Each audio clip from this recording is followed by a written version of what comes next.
Bienvenue frères d'armes. Soyez les bienvenus sur Stratégos, la chaîne où nous explorons la vie des plus grands stratèges et conquérants de l'histoire. Aujourd'hui, nous plongeons dans la vie de Napoléon Bonaparte, l'homme qui est passé d'officier inconnu à empereur de France et conquérant de l'Europe. Un génie militaire dont l'ambition, le leadership et la vision stratégique ont redéfini la guerre et la politique mondiale. Avant de commencer cette grande histoire, laissez un like, commentez, partagez cette vidéo et abonnez-vous à Stratégos pour continuer à découvrir les plus grands leaders de l'histoire. Le destin sourit aux audacieux, et l'histoire ne se souvient que de ceux qui osent forger leur propre empire. Commençons. Partie 1. Naissance et famille. 15 août 1769.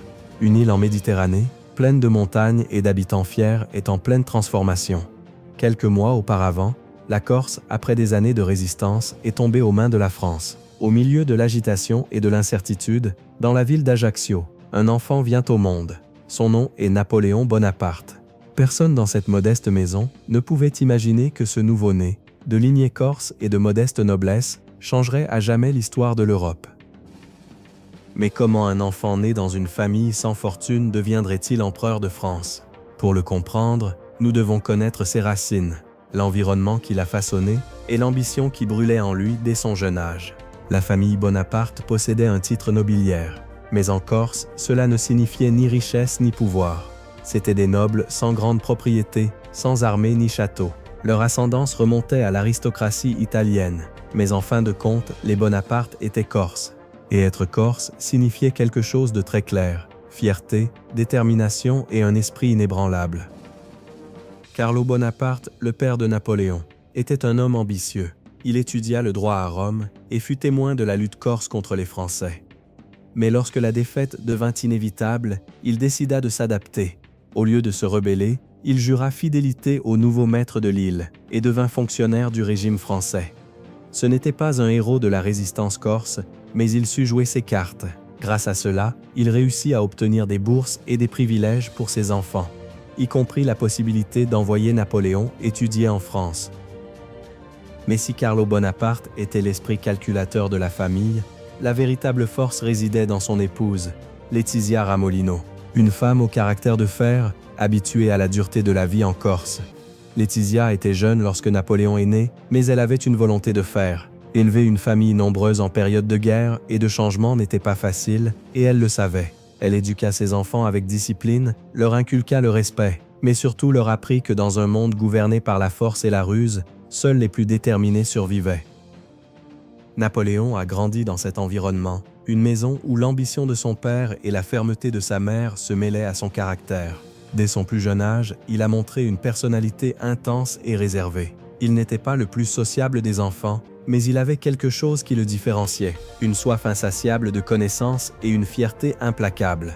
Dès ses premières années, Napoléon sentit le conflit entre son identité corse et son destin en France. Pour les Français, les Corses étaient des étrangers grossiers. Pour les Corses, les Français étaient des oppresseurs. Napoléon était pris entre ces deux mondes. Et bien qu'il parlât français, il ne le ferait jamais sans accent.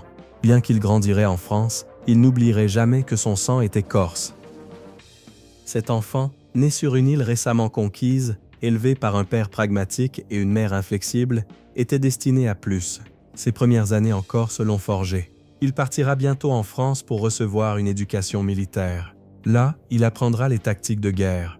Là, il commencera à écrire sa propre histoire. Napoléon Bonaparte était né sur une île de combattants.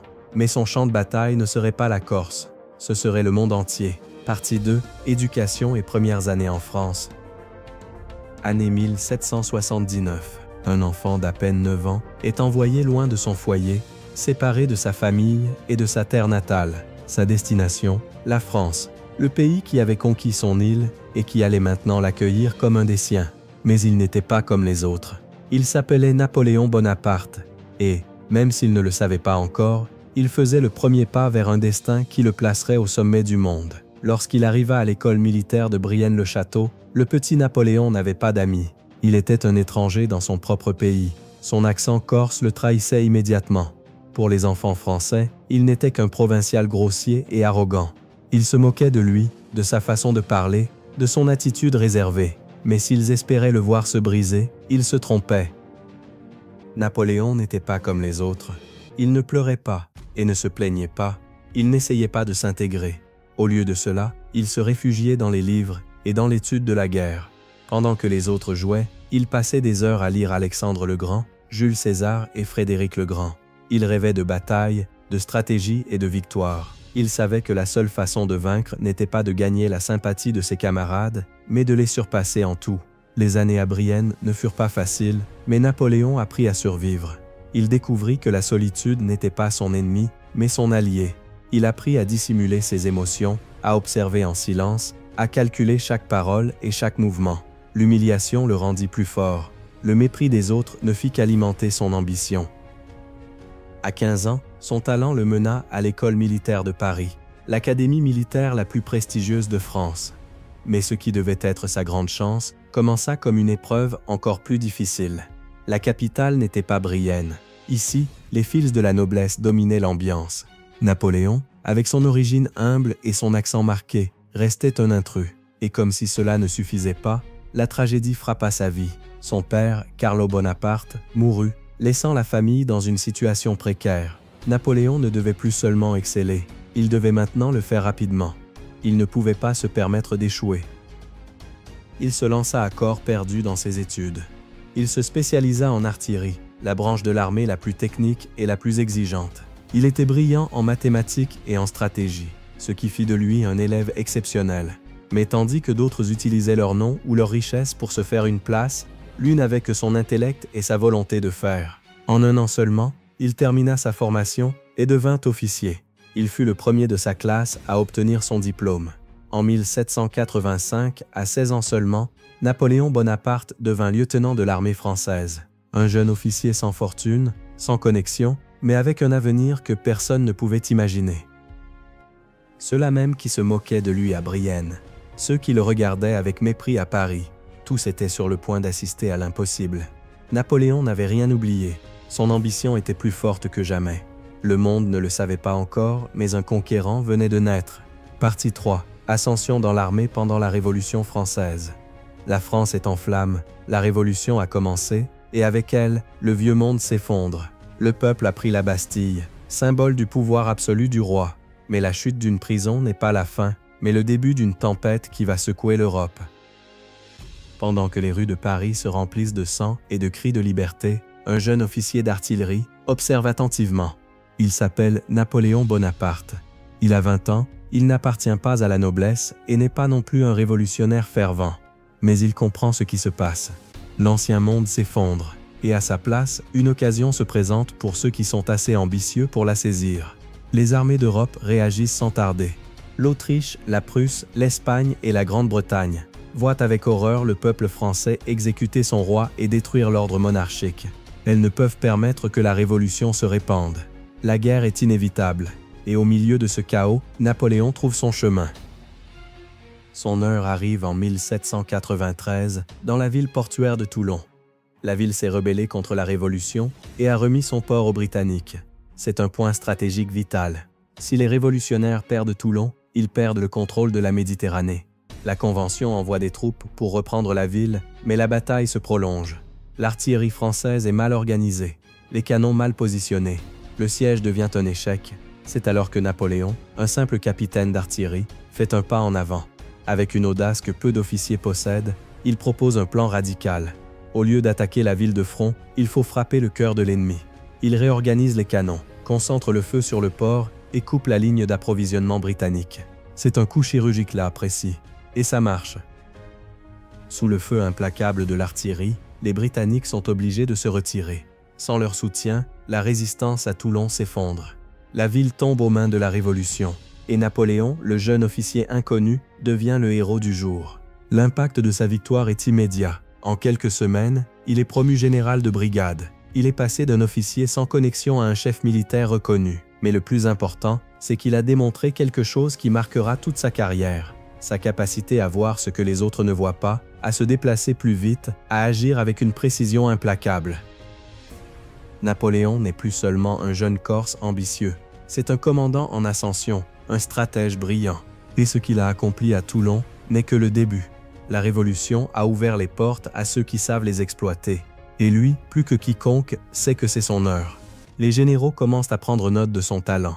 Le gouvernement révolutionnaire l'observe avec intérêt. La France a besoin de leaders, et Napoléon Bonaparte a prouvé qu'il est prêt à être l'un d'eux. Le destin l'appelle et il est prêt à répondre. Partie 4. Interaction avec la Révolution. La France est en pleine convulsion. La Révolution a renversé la monarchie, le roi a été exécuté et un nouveau régime s'impose avec poigne de fer. C'est la terreur. Une époque de procès sommaires et d'exécutions massives, où la loyauté à la Révolution devient une question de vie ou de mort.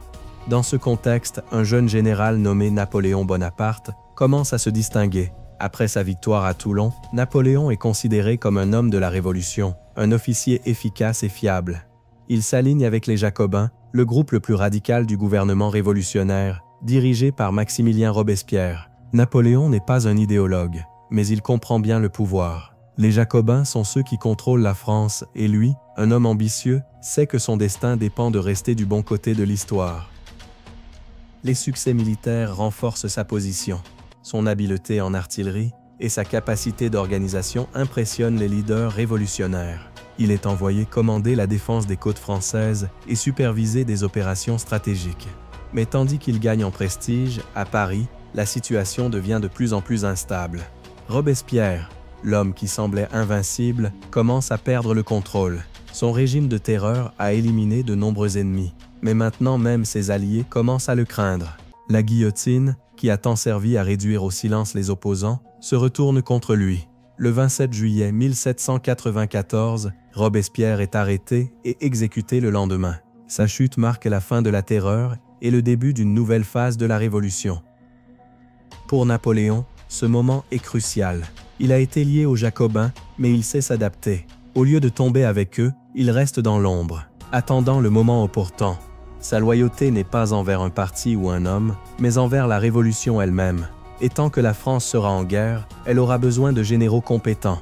Le gouvernement change, les dirigeants vont et viennent, mais Napoléon continue d'ascendre. Contrairement à beaucoup de ses contemporains, il ne se laisse pas prendre au piège de luttes politiques insensées. Il comprend que le véritable pouvoir ne réside pas dans les discours ni dans les assemblées, mais dans les armées. Avec la chute de Robespierre, beaucoup de ses alliés sont purgés. Napoléon est brièvement arrêté pour ses liens avec les Jacobins, mais il est rapidement libéré. Son talent militaire est trop précieux pour être négligé. Au lieu de tomber en disgrâce, il est affecté à des missions stratégiques au sein du gouvernement du Directoire. Napoléon a survécu à la Révolution. Il a vu comment les hommes les plus puissants tombaient en un instant. Il a appris que dans ce jeu, la loyauté est une arme à double tranchant. Maintenant, son regard est tourné vers l'avenir. La France est toujours en guerre et il sait que son heure n'est pas encore venue. Mais elle viendra. Partie 5. Le Directoire et la campagne d'Italie. 1796.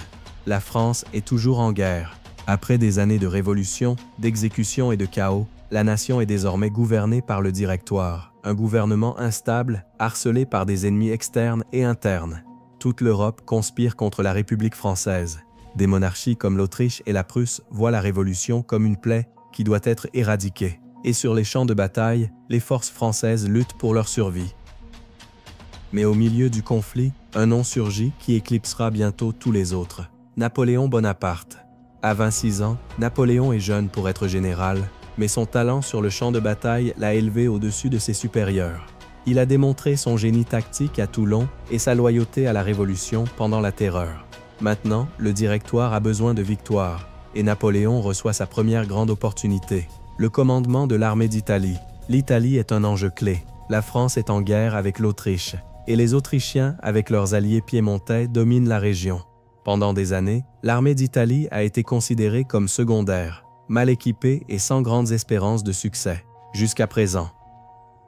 Napoléon arrive et impose immédiatement un changement radical.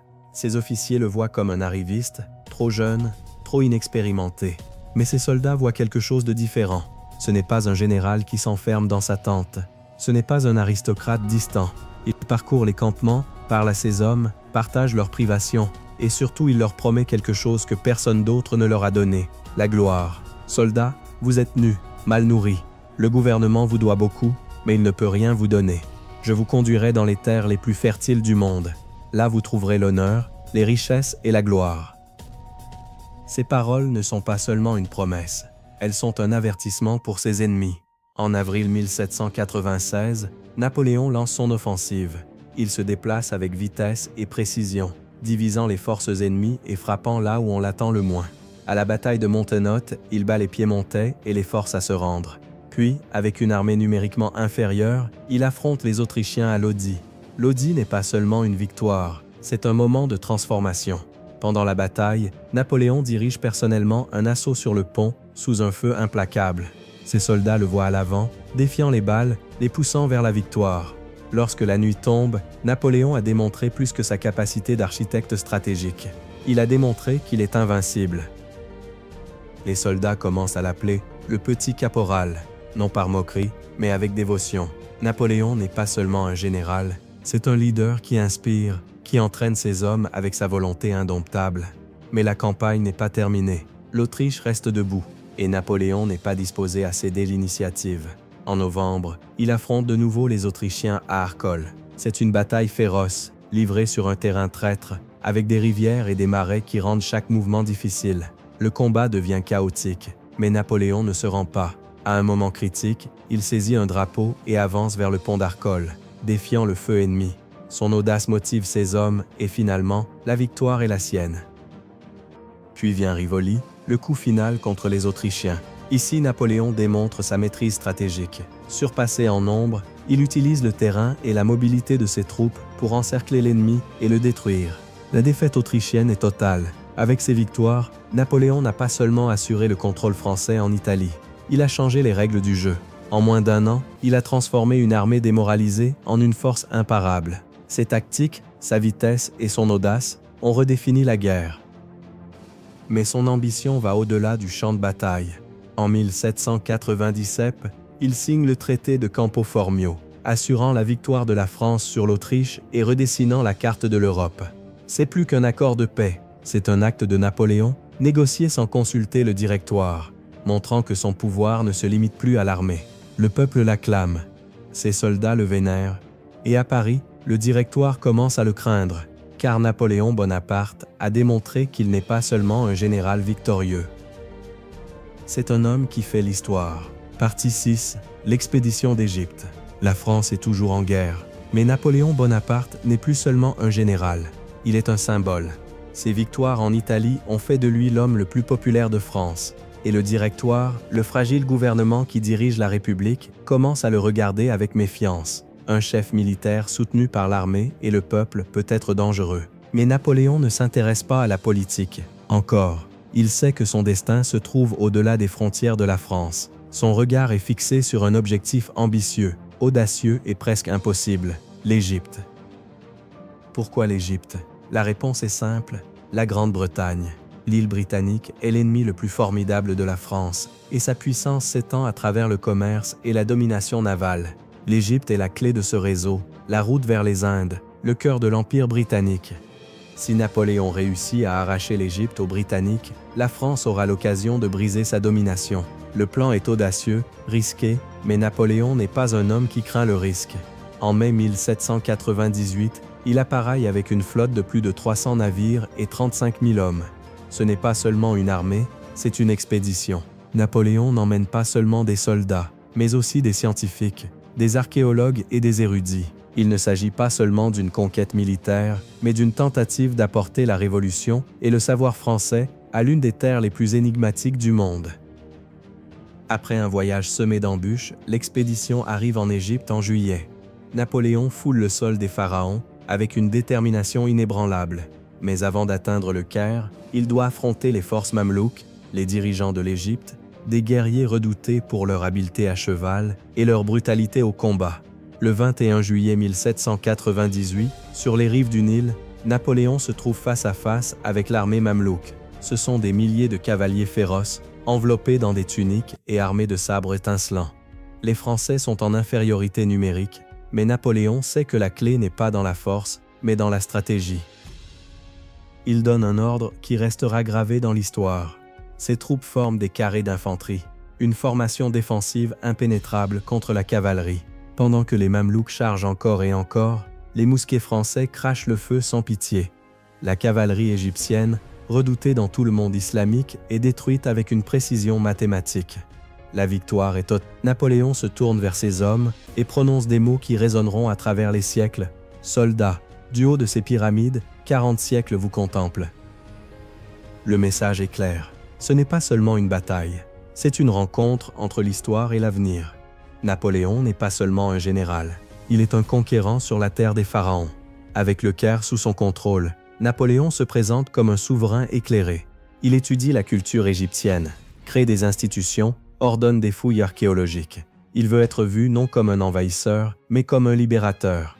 Mais la réalité est autre. La population locale ne l'acceptera jamais pleinement. Et pire encore, son pire ennemi n'a pas encore parlé. Tandis que Napoléon célèbre sa victoire sur terre, la flotte française rencontre son destin en mer. La Royal Navy, dirigée par l'amiral Horatio Nelson, a suivi les Français. Le 1er août 1798, dans la baie d'Aboukir, Nelson lance une attaque dévastatrice contre la flotte française.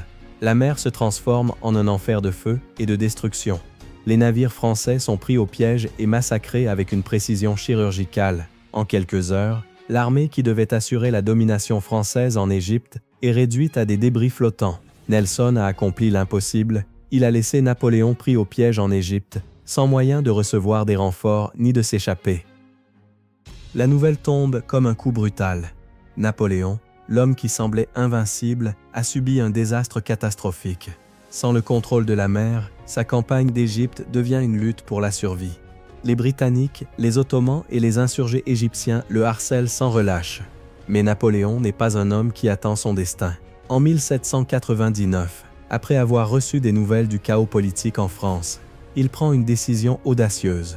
Il abandonne l'Égypte, laisse son armée derrière lui et retourne en France. Sa campagne, qui a commencé avec des rêves de grandeur, se termine par une retraite silencieuse. Mais ce qu'il a perdu en Égypte, il est sur le point de le gagner en France. Son ambition n'a pas été vaincue. Son chemin n'est pas encore terminé. Au contraire, il est sur le point de porter le coup le plus grand de tous. Partie 7. La crise politique en France et le coup d'État du 18 Brumaire. La France est au bord de l'effondrement. Des années de guerre, de crise économique et de luttes intestines ont laissé le pays dans une situation désespérée. La Révolution a renversé la monarchie, mais à sa place, elle a laissé un gouvernement faible, gangrené par la corruption et les querelles. Le Directoire, le régime qui contrôle la France, n'a plus le respect ni le soutien du peuple. Son instabilité a amené beaucoup à se demander « Qui pourra mettre de l'ordre dans le chaos ?» Pendant ce temps, à l'autre bout de la Méditerranée, un homme observe la situation avec attention. Napoléon Bonaparte, le général victorieux d'Italie et l'audacieux conquérant d'Égypte, sait que son heure est venue.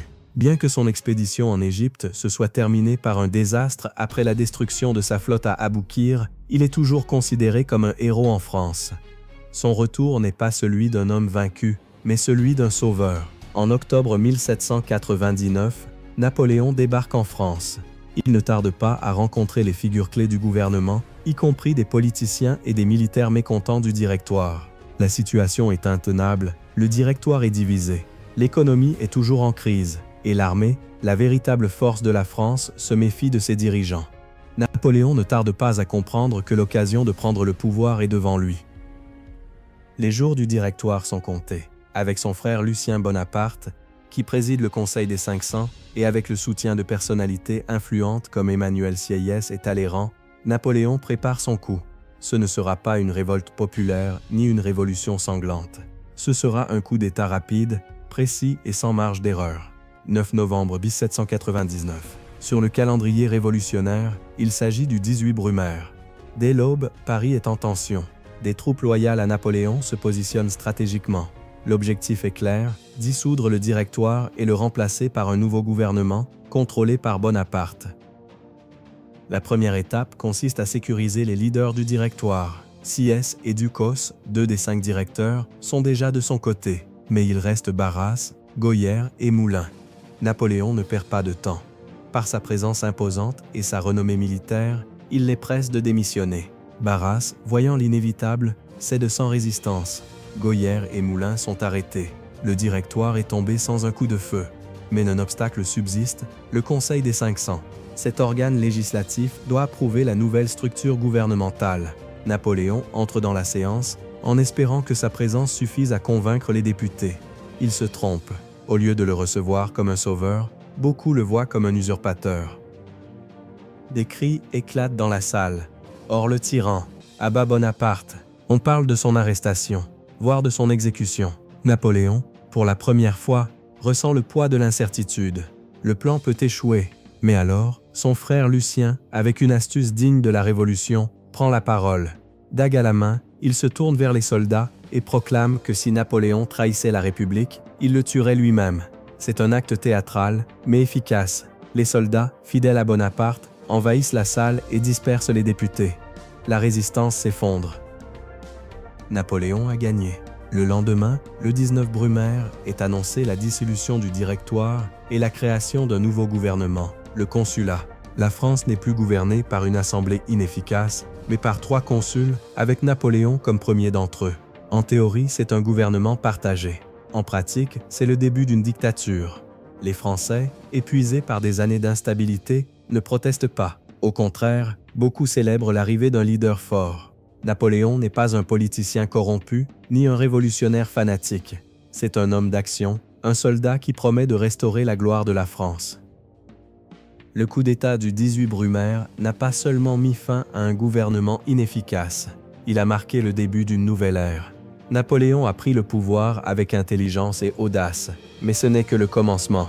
Car Bonaparte n'est pas arrivé là pour être un simple gouvernant. Il est arrivé pour construire un empire. Partie 8. Le Consulat. Réforme politique et sociale. 1799. La France est épuisée. Des années de révolution ont laissé une nation divisée, affaiblie par le chaos politique et les guerres interminables. Le Directoire s'est effondré et à sa place, un nouveau gouvernement a émergé, le Consulat. En théorie, la France reste une république. En pratique, tout le pouvoir est entre les mains d'un seul homme, Napoléon Bonaparte. Nommé premier consul, Napoléon gouverne avec une énergie implacable. Mais il n'est ni un tyran improvisé, ni un révolutionnaire idéologique. C'est un stratège. Il sait que son pouvoir doit se consolider, et pour cela, il doit stabiliser la France. Son ambition n'est pas seulement de gouverner, son ambition est de construire un ordre durable. Le pays est en ruine, l'économie est un désastre, l'administration est chaotique. Les lois sont un enchevêtrement d'anciennes normes féodales et de décrets révolutionnaires contradictoires. Le peuple est épuisé, cherchant l'ordre et la stabilité. Napoléon ne perd pas de temps. Il s'entoure d'administrateurs compétents et commence un programme de réforme qui transformera la France de manière irréversible. La Révolution française a détruit le système féodal, mais a laissé un vide juridique. La France était un pays sans règles claires. Les lois variaient de région en région, un imbroglio de normes médiévales et d'édicts révolutionnaires. Napoléon comprend qu'un pays sans loi juste et uniforme ne pouvait prospérer. Il ordonne la création d'un nouveau corps législatif, le Code Napoléon. Pour la première fois, la France dispose d'un système de loi moderne. L'égalité devant la loi est garantie, les privilèges de naissance sont éliminés, la propriété privée est protégée, et un cadre clair est établi pour le commerce et l'administration. C'est une révolution dans la révolution, mais ce n'est pas une loi de liberté illimitée. Le Code renforce l'autorité de l'État sur l'individu, limite les droits des femmes et restreint les libertés politiques. Napoléon ne construit pas une démocratie, il construit un État fort, efficace et centralisé. Napoléon sait que son héritage ne peut reposer uniquement sur la force militaire. Si la France veut dominer l'Europe, elle a besoin d'esprits brillants, pas seulement de soldats. L'éducation est un chaos. La Révolution a détruit l'ancien système monarchique, mais n'a rien construit de solide en retour. Napoléon le réorganise de fond en comble. Il crée un réseau de lycées, écoles secondaires dirigées par l'État, où les jeunes étudient les mathématiques, l'histoire, les sciences et surtout la discipline. L'objectif est clair, former des citoyens loyaux au régime, mais aussi des ingénieurs, des administrateurs et des officiers pour un futur empire. Ce n'est pas seulement de l'éducation, c'est un outil de contrôle et de formation d'élite. L'économie est un autre problème critique. La Révolution, avec son inflation galopante et sa politique de confiscation, a laissé les finances en ruine. Le commerce est paralysé. La monnaie a perdu de sa valeur. Napoléon a besoin de stabilité économique. En 1800, il crée la Banque de France, une institution centrale qui régulera le crédit et l'émission de monnaie. Il établit des impôts stables et efficaces, éliminant la corruption de l'administration précédente. Le résultat est immédiat. L'économie commence à se redresser. Les commerçants et les entrepreneurs ont de nouveau confiance en l'État. La France se renforce, mais sous un contrôle absolu du gouvernement central. Mais il y a un problème plus profond, la religion. La Révolution française a tenté d'éradiquer l'Église catholique, en confisquant ses biens et en persécutant les prêtres. Le résultat a été un pays divisé, avec des régions entières en rébellion contre Paris. Napoléon n'est pas un homme religieux, mais il comprend le pouvoir de la foi. Il ne peut pas gouverner un pays en guerre contre lui-même. En 1801, il signe un accord historique avec le pape Pie VII, le Concordat de 1801. L'Église retrouve son statut en France. Les prêtres peuvent de nouveau officier, et le catholicisme est reconnu comme la religion de la majorité des Français. Mais il y a une condition. L'Église doit accepter que l'État ait le contrôle final sur ses affaires. Napoléon a accompli l'impossible. Il a pacifié les catholiques sans rendre à l'Église son ancien pouvoir. La religion revient en France, mais sous son ombre. Les réformes ont transformé la France. L'administration est efficace. L'économie est en croissance. Les lois sont claires. L'Église a été domptée. Mais tout cela a un but, consolider le pouvoir de Napoléon. Le consulat a été conçu comme un gouvernement temporaire, avec 3 consuls partageant le pouvoir. Mais en pratique, Napoléon en a fait une dictature. Il prend toutes les décisions, il dicte les lois, il nomme les fonctionnaires. En 1802, il franchit une nouvelle étape. Il organise un plébiscite et se fait nommer premier consul à vie. Il n'est plus un dirigeant provisoire. Désormais, il est le leader incontesté de la France. Napoléon a réussi ce qu'aucun révolutionnaire n'avait pu faire. Il a pris le pouvoir absolu sans avoir besoin d'une guillotine. Mais ce n'est que le commencement, car l'homme qui a reconstruit la France ne se contentera pas de gouverner une république. Son regard est fixé sur quelque chose de plus grand. Sa prochaine étape sera de devenir empereur. Partie 9, la guerre avec les puissances européennes. La Révolution a transformé le pays, mais n'a pas apporté la paix. Les monarchies d'Europe voient la République française comme une menace qu'il faut éliminer. Pour elles, Napoléon Bonaparte n'est qu'un autre tyran révolutionnaire qu'il faut détruire avant que son pouvoir ne croisse encore davantage. Mais Napoléon n'est pas un révolutionnaire ordinaire. Il ne combat pas pour une idéologie, mais pour l'ambition. Son objectif n'est pas seulement de défendre la France, mais d'étendre sa domination sur l'Europe. Et pour y parvenir, il doit vaincre ses ennemis sur le champ de bataille. En 1800, la guerre continue contre l'Autriche. Napoléon, désormais premier consul de France, décide de prendre l'offensive. Son plan est audacieux. Traverser les Alpes et prendre les Autrichiens par surprise en Italie, où ils ont repris le contrôle après son absence. Le franchissement des Alpes est un exploit épique. Son armée, avec ses canons et ses provisions, progresse à travers des montagnes enneigées, surmontant des conditions presque impossibles. Son objectif est clair, attaquer avant que les Autrichiens ne puissent se regrouper. Le 14 juin 1800, à Marengo, Napoléon affronte l'armée autrichienne. Au début, la bataille semble perdue. Les troupes françaises sont surprises et reculent. Mais Napoléon ne se rend pas. Il lance des renforts au bon moment, réorganise ses troupes et contre-attaque avec fureur. À la fin de la journée, les Autrichiens sont en retraite. Marengo est une victoire décisive. Mais ce n'est pas la seule. Pendant que Napoléon combat en Italie, une autre armée française, sous le commandement du général Jean Moreau, bat les Autrichiens à Hohenlinden. Grâce à ces victoires, l'Autriche est forcée de signer la paix. Pour un moment, l'Europe semble accepter la domination française. Mais la paix ne durera pas longtemps. Napoléon s'est révélé être un leader imparable. Mais son ascension inquiète les monarques d'Europe. En 1805, une nouvelle alliance se forme contre la France. La Grande-Bretagne, l'Autriche, la Russie et la Suède unissent leurs forces dans ce que l'on appelle la Troisième Coalition. Leur objectif est de détruire le régime de Napoléon avant qu'il ne soit trop tard. Les Britanniques, sous le commandement de l'amiral Nelson, dominent les mers. Napoléon sait qu'il ne peut pas les vaincre sur l'océan, mais sur terre, c'est une autre histoire. Il rassemble une armée gigantesque, la Grande Armée, et marche vers l'est pour affronter ses ennemis. Le 2 décembre 1805 arrive le moment décisif, la bataille d'Austerlitz. Napoléon affronte une armée combinée d'Autrichiens et de Russes, supérieure en nombre. Mais son génie tactique brille comme jamais auparavant. Avant la bataille, il simule la faiblesse, laissant une position élevée sans protection. Les Alliés tombent dans le piège et attaquent cette zone. Mais lorsqu'ils avancent, Napoléon déploie son véritable plan. Il attaque par le centre et coupe en deux l'armée ennemie. En quelques heures, la coalition est en ruine. Austerlitz est plus qu'une victoire. C'est la preuve définitive du génie militaire de Napoléon. Il a vaincu deux des plus grandes puissances d'Europe d'un seul coup. Avec l'Autriche défaite et la Russie en retraite, la troisième coalition s'effondre. Napoléon n'est plus seulement un chef militaire, il est l'homme le plus puissant d'Europe. Mais son ambition n'a pas de limite. Sa victoire à Austerlitz n'est que le commencement, car maintenant, le monde entier est dans sa mire. Partie 10. Couronnement comme empereur.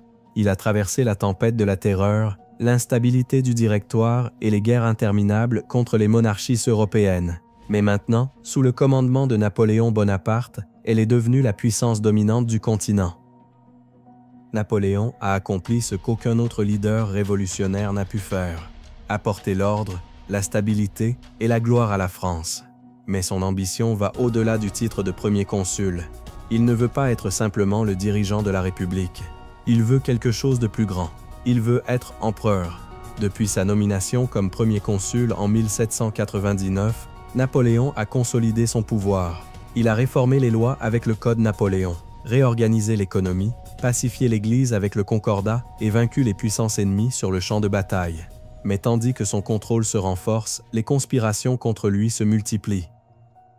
Les royalistes, encore fidèles à la monarchie déchue, complotent pour l'assassiner. En 1804, un complot visant à l'éliminer et à restaurer les Bourbons sur le trône est découvert. Napoléon utilise cela comme une justification parfaite. La France a besoin d'un leader fort, qui ne dépende pas de l'instabilité de la République. Elle a besoin d'un empereur. En mai 1804, le Sénat français le proclame empereur des Français. La République est morte. À sa place, Napoléon a créé un empire. Mais un titre ne suffit pas. Un empereur a besoin d'un couronnement. Le jour de la cérémonie arrive. Paris est en état d'euphorie et d'attente. La cathédrale Notre-Dame, décorée avec une splendeur sans précédent, est le théâtre où l'histoire va changer à jamais. Napoléon ne veut pas suivre l'exemple des monarques du passé. Il ne sera pas un roi oint par la grâce de Dieu. Son pouvoir ne vient pas de la noblesse, ni d'une tradition millénaire. Son pouvoir est le sien, gagné sur le champ de bataille, bâti avec son intelligence et son ambition. Le pape Pie VII a été invité de Rome pour présider le couronnement. Mais Napoléon a un plan. Juste au moment où le pape est sur le point de placer la couronne sur sa tête, l'inattendu se produit. Napoléon prend la couronne de ses propres mains et la place lui-même sur sa tête. Le message est clair, son pouvoir ne vient ni de l'Église ni d'aucun droit divin. Il n'est pas un monarque traditionnel, c'est un empereur autoproclamé. Après s'être couronné, Napoléon se tourne vers son épouse, Joséphine, et la couronne comme impératrice. Par ce geste, il réaffirme que son autorité ne dépend de personne d'autre. Avec la couronne sur la tête, Napoléon entame la consolidation de son pouvoir. La France n'est plus une république révolutionnaire, mais non plus une monarchie traditionnelle. C'est un empire bâti sur les idéaux de la Révolution, mais dirigé par un seul homme. Le peuple le soutient. Ses victoires militaires et ses réformes ont apporté stabilité et gloire. Napoléon a donné à la France ce qu'elle désirait le plus, l'ordre et la grandeur. Mais son ambition ne s'arrête pas à Paris. Il ne veut pas être seulement l'empereur de France. Il veut dominer l'Europe. Et pour y parvenir, il doit continuer à mener des guerres. Son couronnement n'est pas la fin de son histoire.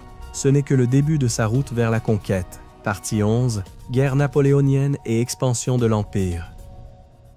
Napoléon Bonaparte n'est plus simplement un général victorieux, ni un dirigeant opportuniste. Il est maintenant empereur des Français, et son ambition n'a pas de limite.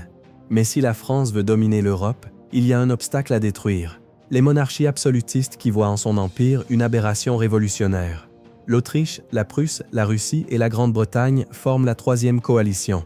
Un pacte pour arrêter Napoléon avant que son pouvoir ne grandisse trop. Mais aucun de ces empires n'a compris à qui il s'oppose. Napoléon n'est pas un roi qui dépend de lignée ou d'héritage. C'est un stratège, un guerrier qui a construit son pouvoir sur le champ de bataille. Et lorsque l'Europe se lève contre lui, il répond par une guerre totale. De décembre 1805, exactement un an après son couronnement. Devant lui, sur les champs d'Austerlitz, se trouve l'armée combinée de l'Autriche et de la Russie. Une force numériquement supérieure qui croit avoir la victoire assurée. Napoléon observe et prépare son coup. Il simule la faiblesse. Il feint que le centre de son armée est vulnérable. Et les alliés, confiants, tombent dans le piège. Error traduction inesperado. Feedback. L'Espagne, en 1807, est un royaume faible et divisé. Le roi Charles IV est un monarque incompétent, manipulé par son ministre favori, Manuel Godoy. La cour est pleine d'intrigues, et le prince héritier Ferdinand VII conspire contre son propre père. Napoléon voit l'opportunité parfaite. Par le traité de Fontainebleau, l'Espagne et la France conviennent d'envahir ensemble le Portugal. Mais Napoléon n'a aucune intention de partager le butin. Ses troupes entrent en Espagne non seulement comme alliées, mais comme conquérantes. En mars 1808, la crise éclate. Charles IV est contraint d'abdiquer en faveur de son fils Ferdinand VII, mais Napoléon intervient et force les deux à abdiquer en sa faveur. Le trône espagnol étant vacant, il impose un nouveau roi, son frère Joseph Bonaparte. Les Espagnols ne l'acceptent pas. Le 2 mai 1808, Madrid se soulève contre l'occupation française. Le soulèvement est brutalement réprimé, mais l'étincelle de la rébellion est allumée. Napoléon a sous-estimé l'Espagne. Son armée, habituée à vaincre dans de grandes batailles rangées, se retrouve face à un ennemi inattendu, les guérillas. Dans chaque village, dans chaque montagne, sur chaque chemin, les soldats français sont pris en embuscade. Les routes deviennent des pièges mortels. La guerre n'est plus un affrontement entre armées régulières. C'est un conflit d'usure. Mais le véritable coup arrive du sud. La Grande-Bretagne a trouvé le moyen de faire face à Napoléon sur le champ de bataille. En 1808, une armée britannique débarque au Portugal sous le commandement de Sir Arthur Wellesley, le futur duc de Wellington. Les Français, confiants en leur supériorité, sous-estiment les Britanniques. Mais Wellesley n'est pas un commandant ordinaire. Il utilise des tactiques innovantes, profite du terrain et réorganise les Portugais et les Espagnols en une résistance efficace. Napoléon, furieux de la situation en Espagne, décide d'intervenir personnellement. En hiver 1808, il franchit les Pyrénées et en quelques semaines, il défait les armées espagnoles à Burgos et Madrid. Il reprend le contrôle de la capitale et croit avoir pacifié la région. Mais en 1809, lorsqu'il retourne à Paris pour s'occuper d'autres affaires, la guerre continue. Son frère Joseph Bonaparte reste incapable de gouverner. L'Espagne continue de résister. Les guérillas, les Britanniques et les armées espagnoles réorganisées continuent de se battre. Entre 1810 et 1812, la guerre devient un épuisement constant pour les Français. Wellington bat les maréchaux de Napoléon à Busaco, 1810, et Talavera, 1809. En 1812, à la bataille de Salamanque, il inflige une défaite décisive aux Français et libère Madrid. La guerre d'Espagne est devenue une blessure ouverte pour Napoléon. Ses troupes sont prises dans une lutte sans fin. Alors que ses armées sont détruites dans des embuscades et défaites dans des batailles décisives, l'Empire napoléonien commence à montrer des signes d'épuisement. L'Espagne, qui devait être un simple passage pour contrôler le Portugal, est devenue l'ulcère espagnol, comme le dira Napoléon lui-même. C'est le commencement de la fin, car tandis que Napoléon s'épuise dans la péninsule ibérique, à l'est, une nouvelle menace se profile, la Russie, et la plus grande erreur de sa carrière est sur le point de commencer. Partie 13. L'invasion de la Russie. Son empire s'étend des côtes d'Espagne aux plaines de Pologne.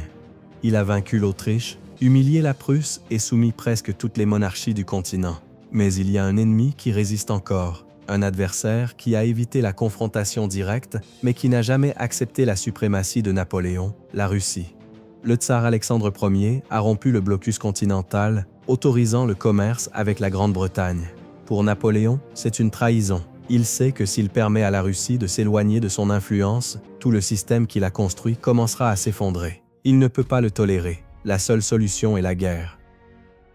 Napoléon ne laisse rien au hasard. Il rassemble la plus grande armée jamais vue en Europe.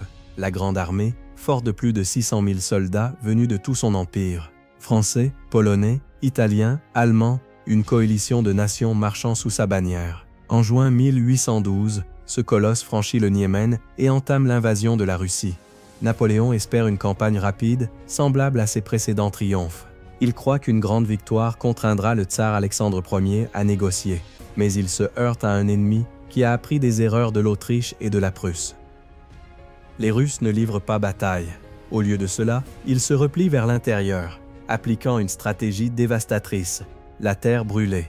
Ils incendient leurs propres champs et villages, détruisent les provisions et laissent la Grande Armée progresser sur un territoire dépourvu de nourriture et de refuge. L'armée française, habituée à vivre sur le pays, commence à souffrir. Au fur et à mesure de son avancée, sa taille diminue à cause de la faim, des maladies et de la désertion. Mais Napoléon poursuit son chemin. Le 7 septembre 1812, Napoléon obtient enfin ce qu'il recherche, une bataille décisive. Devant Moscou, à Borodino, l'armée russe a construit une défense formidable. Napoléon sait qu'il doit gagner. Le combat est brutal. Les Français attaquent encore et encore, tandis que les Russes résistent farouchement. Les canons tonnent, la cavalerie s'affronte sur le champ de bataille, l'infanterie se bat au corps à corps dans un enfer de sang et de feu. Plus de 70 000 hommes meurent en un seul jour. Finalement, les Russes se retirent, laissant la voie à Moscou ouverte. Napoléon croit avoir triomphé, mais la victoire est une illusion. Le 14 septembre, la grande armée entre à Moscou, mais la ville est vide, ses habitants ont fui, et peu après, un désastre inattendu éclate. Moscou est en flammes. Les Russes ont incendié leur propre capitale pour empêcher Napoléon de l'utiliser comme base. Il n'y a pas de provisions, pas de refuge, pas de tsar disposé à négocier la paix. Napoléon attend pendant des semaines, mais Alexandre Ier ne répond pas. Il n'y aura pas de reddition. Finalement, en octobre, Napoléon prend la décision, qui marquera le début de sa fin, la retraite. La grande armée, usée et affamée, commence son long chemin du retour. Mais le pire ennemi n'est pas encore arrivé. L'hiver russe, les températures chutent en dessous de moins 30 degrés Celsius. Les soldats meurent gelés par milliers. Sans nourriture, sans vêtements adéquats et sans abri, la grande armée se désagrège. Les Cosaques russes attaquent sans relâche, harcelant les Français dans leur fuite désespérée. Le 26 novembre, sur la Bérésina, la tragédie atteint son apogée. Napoléon tente de traverser la rivière gelée avec les restes de son armée, mais les Russes le poursuivent de près. Des milliers de soldats se noient, écrasés par la panique ou pris au piège dans la glace. Ce qui était autrefois une armée de 600 000 hommes s'est réduit à moins de 40 000. Napoléon retourne à Paris, mais son empire ne sera plus jamais le même. L'invasion de la Russie a été un désastre absolu. Son image d'invincibilité est brisée et ses ennemis le savent. Bientôt, une nouvelle coalition se soulèvera contre lui. L'ère de Napoléon touche à sa fin, mais il n'est pas encore prêt à abdiquer. Sa dernière bataille reste à livrer. Partie 14. Le déclin de l'Empire et les défaites. 1813. L'Empire de Napoléon chancelle. La campagne de Russie a été un désastre sans précédent. Ce qui fut autrefois la force militaire la plus redoutée d'Europe est réduit à une armée affaiblie et en retraite. Mais l'empereur ne se rend pas encore. Il sait que tant qu'il respirera, tant qu'il pourra lever une armée, il aura encore une chance de récupérer son pouvoir. Mais ses ennemis ont appris. Ils ne se battent plus séparément. Ils se sont unis dans une alliance plus puissante que jamais, la 6e coalition. La Russie, la Prusse, l'Autriche, la Suède, la Grande-Bretagne et l'Espagne ont décidé que le moment est venu de mettre fin à Napoléon pour toujours. Napoléon revient en France et, avec une rapidité stupéfiante, reconstruit son armée. Il recrute des milliers de jeunes inexpérimentés, crée de nouvelles divisions et se prépare à affronter ses ennemis au cœur de l'Europe. Malgré tout, il demeure un génie militaire. Au printemps 1813, Napoléon marche sur l'Allemagne. À Lutzen et Bautzen, il remporte des victoires impressionnantes contre les troupes prussiennes et russes. Il semble encore capable de résister. Mais cette fois, la guerre ne se décidera pas en une seule bataille. Ses ennemis ne capitulent pas. La stratégie de la coalition est simple: épuiser Napoléon, lui refuser la possibilité d'une victoire décisive, le frapper encore et encore jusqu'à ce que son armée ne puisse plus tenir. En octobre 1813, arrive le moment qui marquera le début de la fin. 16 octobre 1813. Aux environs de la ville de Leipzig, Napoléon fait face à un ennemi comme il n'en a jamais vu. Plus de 300 000 soldats alliés ont encerclé ses forces. La bataille des nations a commencé. Napoléon se bat de toutes ses forces. Pendant 3 jours, ses troupes résistent, lancent des contre-attaques, tentent de briser le siège. Mais les nombres ne sont pas en sa faveur. La coalition a appris de ses erreurs passées. Elle ne permet pas à Napoléon de diviser ses forces. Elle ne tombe pas dans ses pièges tactiques. Le 19 octobre, Napoléon ordonne la retraite. Mais lorsque ses troupes traversent le fleuve Elster, le pont est détruit prématurément. Des milliers de soldats sont pris au piège dans la ville, massacrés ou noyés. C'est la pire défaite de Napoléon jusqu'à présent. Son armée est en ruine. Son empire s'effondre. Après Leipzig, la coalition ne lui laisse aucun répit. L'armée alliée franchit le Rhin et avance sur la France. Pour la première fois en plus d'une décennie, la guerre se déroule sur le sol français. Napoléon, avec une armée réduite et mal équipée, se bat avec une férocité inégalée. Dans une série de batailles en 1814, il affronte les envahisseurs avec des tactiques magistrales, défaisant des forces ennemies très supérieures en nombre à Champaubert, Montmirail et Montereau. Mais il est trop tard. Ses ennemis continuent d'avancer. Paris est sans défense. Le 31 mars 1814, les troupes alliées entrent dans la capitale. C'est la fin. Napoléon est poussé par ses propres maréchaux à se rendre. Il ne peut plus continuer à se battre. Il n'y a plus d'armée, plus d'alliés. Le 6 avril 1814, il abdique. Il n'est ni exécuté, ni emprisonné. Il est envoyé en exil sur une petite île en Méditerranée, Elbe. Il lui est permis de gouverner l'île comme un prince, avec une petite escorte et une cour symbolique.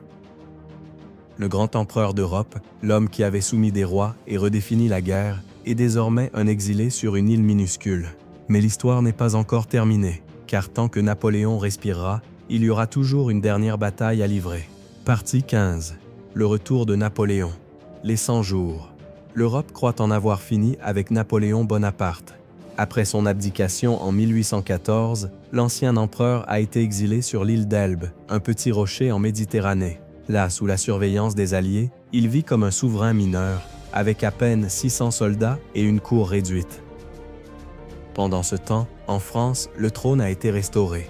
Louis XVIII, frère du roi exécuté pendant la Révolution, a été placé au pouvoir. La monarchie est revenue, mais tout n'est pas paix et stabilité. Le peuple français est mécontent. Les soldats vétérans de l'Empire se souviennent des victoires et de la gloire sous Napoléon. Et Napoléon le sait. Il n'a jamais été un homme qui accepte la défaite. Il observe, attend, et lorsqu'arrive le moment opportun, il agit. Le 26 février 1815, Napoléon s'échappe d'Elbe avec à peine 1 millier d'hommes. C'est un risque extrême, un défi direct aux puissances européennes. Mais Napoléon compte sur une seule chose, son nom a encore du pouvoir. Débarque sur les côtes de France le 1er mars 1815. Point de grandes armées à l'attendre. Il n'a ni ressources ni alliés. Il n'a que sa légende. Et cela suffit. Au fur et à mesure qu'il progresse sur les chemins de France, les soldats envoyés pour l'arrêter refusent de tirer. Au lieu de cela, ils le rejoignent. Napoléon avance sans tirer un seul coup de feu. Le 7 mars, à Laffrey, un régiment entier lui bloque le passage. Napoléon avance seul vers eux, ouvre son habit et déclare « Soldats, si quelqu'un veut tirer sur son empereur, me voici, personne ne tire. » En revanche, ils acclament son nom. Louis XVIII fuit Paris. Napoléon entre dans la ville le 20e mars 1815, accueilli en héros. L'Empire est renaissant. Ceci est le début de son dernier acte, les 100 jours. Mais Napoléon sait que son temps est compté. Les puissances européennes ne toléreront pas son retour. En quelques jours, l'Autriche, la Prusse, la Russie et la Grande-Bretagne forment la 7e coalition. L'objectif est clair, détruire Napoléon une fois pour toutes. L'empereur agit vite. Avant que ses ennemis ne puissent rassembler toutes leurs forces, il attaque le premier. Il marche vers la Belgique, où les Britanniques et les Prussiens se concentrent. Son plan est de les diviser et de les vaincre séparément. Le 16 juin 1815, à la bataille de Ligny, il écrase les Prussiens de Blücher. C'est sa dernière victoire, mais le véritable défi l'attend 2 jours plus tard, dans un petit village appelé Waterloo. Le 18 juin 1815, Napoléon affronte l'armée britannique d'Arthur Wellesley, le duc de Wellington. C'est un affrontement décisif. L'avenir de la France, de l'Empire et de son héritage se décidera ici. Napoléon a confiance en son expérience. Il ordonne des attaques massives contre les lignes britanniques, mais Wellington résiste avec une ténacité brutale. Le terrain boueux et la pluie ont ralenti les Français. Dans l'après-midi, les Prussiens de Blücher arrivent sur le champ de bataille. Napoléon est désormais dépassé en nombre. Dans un dernier effort désespéré, il envoie sa garde impériale, son unité la plus redoutée. Mais pour la première fois de l'histoire, la garde impériale est repoussée et décimée. La légende de l'invincibilité de Napoléon se brise à cet instant. L'armée française prend la fuite. Waterloo est une défaite totale. Napoléon retourne à Paris, mais il sait que tout est terminé. La coalition avance sur la France. Le 22 juin 1815, il abdique pour la seconde fois. Mais cette fois, il n'y a pas d'Elbe qui l'attende. Il n'y a pas de seconde chance. Les Britanniques le capturent et l'envoient en exil dans un lieu dont il ne pourra s'échapper. Sainte-Hélène, une île isolée de l'Atlantique Sud, ici dans la solitude de l'océan. l'homme qui a gouverné l'Europe passera ses derniers jours. L'empereur est tombé. Mais son histoire ne sera jamais oubliée. Partie 16, mort et héritage. 1815, l'empereur d'Europe, l'homme qui a défié les monarchies, qui a réécrit la carte du continent et dont le nom a fait trembler rois et généraux, est tombé. Après sa défaite à Waterloo, Napoléon Bonaparte est capturé par les Britanniques. Cette fois, il n'y aura pas d'exil proche, aucune île en Méditerranée, d'où il puisse s'échapper. On l'envoie à l'autre bout du monde, dans un lieu d'où il ne pourra jamais revenir. Le 15 octobre 1815, Napoléon arrive à Sainte-Hélène, une île minuscule et rocheuse au milieu de l'Atlantique Sud, un lieu où l'océan est infini et la liberté n'existe pas. C'est une prison naturelle. Entourée d'eau tumultueuse et sous la surveillance constante des Britanniques, Sainte-Hélène est sa tombe vivante. Ici, il n'y a pas d'armée, pas de stratégie, pas de bataille. Il n'y a que le temps, et Napoléon en a trop. Il s'installe à Longwood House, une maison en ruine, humide et balayée par le vent, loin de la grandeur de Paris, loin du tumulte des champs de bataille. Il passe ses journées à écrire, dictant ses mémoires aux quelques fidèles qui lui restent. Il réfléchit sur ses victoires et ses erreurs. Il se réinvente en mots, construisant son héritage en tant que héros de France, le leader trahi par la lâcheté des monarques. Mais sa santé se détériore rapidement. Les années à Sainte-Hélène sont cruelles. Napoléon, l'homme qui marcha sur les capitales européennes, qui traversa les Alpes, qui défia l'hiver russe, est maintenant prisonnier de son propre corps. Il souffre de douleurs d'estomac constantes, de fièvre et de faiblesse. Ses mouvements deviennent plus lents, son énergie s'éteint. L'empereur de fer rouille. Les médecins ne peuvent pas faire grand-chose. Certains disent qu'il souffre d'un cancer de l'estomac, le même qui a tué son père. D'autres pensent qu'un empoisonnement à l'arsenic, possiblement accidentel, accélère son déclin. Les jours passent lentement, interminablement. Napoléon, l'homme qui a un jour contrôlé le destin de nations entières, n'attend plus que sa propre mort. Le 5 mai, la tempête fait rage sur Sainte-Hélène. Le vent frappe les murs de Longwood House tandis que Napoléon gît sur son lit de mort. Sa respiration est lourde. Ses yeux regardent le vide. Dans son délire, il murmure des mots à peine audibles. Il parle de France, de son fils, d'Austerlitz. Et puis, avec son dernier souffle, il prononce ses dernières paroles. France, armée, chef d'armée, Joséphine, l'empereur est mort. Mais la mort n'est pas la fin pour Napoléon Bonaparte. Son histoire ne fait que commencer. Les monarchies qui l'ont vaincu croyaient qu'avec sa mort, elles effaceraient son nom. Mais ce qu'elles ont fait, c'est le transformer en mythe. En France, son image grandit avec les années. Pour certains, c'est un tyran qui a entraîné l'Europe en guerre. Pour d'autres, c'est le génie militaire qui a mené la France à son apogée. Son héritage va au-delà de ses conquêtes. Le Code Napoléon régit toujours des systèmes juridiques dans le monde. Ces réformes ont modernisé l'administration et l'éducation. Les nations qui ont combattu contre lui ont appris de ses tactiques et les ont utilisées pour forger de nouveaux empires. En 1840, ses restes sont exhumés et ramenés à Paris. Son corps est enterré aux Invalides, sous un tombeau monumental. Mais Napoléon n'a jamais été qu'un nom sur une pierre tombale. Son ombre demeure dans l'histoire, dans les livres de stratégie, dans les discours des leaders, dans les récits de gloire et de tragédie. L'homme est mort à Sainte-Hélène. Le mythe, en revanche, n'est jamais mort. Ne partez pas sans laisser un bon like, abonnez-vous si vous ne l'avez pas déjà fait, et partagez la vidéo pour atteindre plus de monde et que ce projet puisse continuer à grandir. À bientôt, frères d'armes.